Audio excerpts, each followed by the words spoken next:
Monsieur le Président, chers collègues, depuis maintenant bientôt 50 ans, la Turquie occupe de manière totalement illégale et scandaleuse une partie du territoire d'un État membre de l'Union européenne, Chypre. Aujourd'hui, Erdogan franchit une nouvelle étape en demandant la partition pure et simple de l'île. Ça devrait nous faire réfléchir. Plus vous cherchez à l'amadouer, plus il interprète cela comme de la faiblesse. Plus vous êtes docile, plus il est agressif. L'Union européenne lui verse des milliards d'euros, il nous déverse des milliers de migrants. On lui accorde des avantages économiques exorbitants, il soutient les islamistes et multiplie les actions militaires en Libye, en Arménie et parfois à nos portes.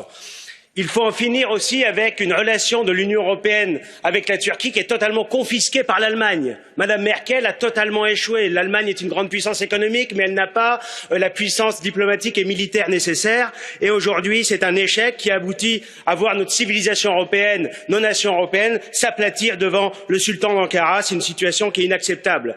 Alors la solution, elle est simple. C'est la fermeté, les sanctions, les mesures de rétorsion, remettre en cause l'union douanière, les financements européens, en finir définitivement avec le processus d'adhésion, remettre en cause aussi le siège qu'occupe aujourd'hui la Turquie au Conseil de l'Europe et au sein de l'OTAN. Comme souvent en politique, le problème, ce ne sont pas les moyens nous les avons, c'est la volonté qui manque.